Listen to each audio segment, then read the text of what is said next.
అందరికీ. రీసెంట్‌గా మేము మా కాలేజ్ నుంచి ఓ విలేజ్‌కి క్యాంప్‌కైతే వెళ్ళాము. అక్కడ వెళ్ళగానే ఫస్ట్ మా అసోసియేట్ డీన్ సార్ అక్కడ వచ్చిన ఫార్మర్స్‌తో యానిమల్స్‌కి వ్యాక్సినేషన్ యొక్క ఇంపార్టెన్స్ దాని గురించి వివరిస్తున్నారు. ఇంతకీ జంతువులకు టీకాలు ఎందుకు వేయాలి?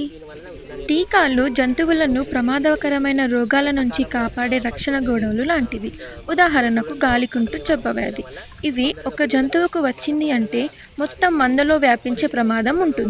టీకాలు వేయడం వల్ల వీటికి రోగాలు రాకుండా నిరోధించవచ్చు. ఆ తర్వాత డీవార్మింగ్ అంటే నట్టల మందు గురించి చెప్పారు. జంతువుల కడుపులో, పేగుల్లో, కాలేయ వంటి అవయవాల్లో round worms, tape worms, lung worm వంటి పురుగులు పెరుగుతాయి. ఇవి పోషకాలు తినేసి జంతువులను బలహీనంగా చేస్తాయి. అంతేకాకుండా పురుగుల వల్ల రక్తహీనత, బలహీనత, దగ్గు వంటి సమస్యలు వస్తాయి. అందుకే మనం మన జంతువులకు నట్టల మందు తప్పకుండా వేయాలి. డివార్మింగ్ చేయడం వల్ల ఈ పురుగులు పూర్తిగా నాశనం అవుతుంది. నట్టల మందు వేయడంతో ఆహారం సరిగ్గా జీర్ణం అవుతుంది, ఎదుగుదల కూడా బాగుంటుంది. ఈ నట్టల మందు మనం 3 నుంచి 6 నెలలకు ఒకసారి, వానాకాలం ప్రారంభంలో మరియు ముగింపులో, మరియు కొత్తగా పుట్టిన పిల్లలకు 1.5 నెలలో వేయాలి.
Oh my God!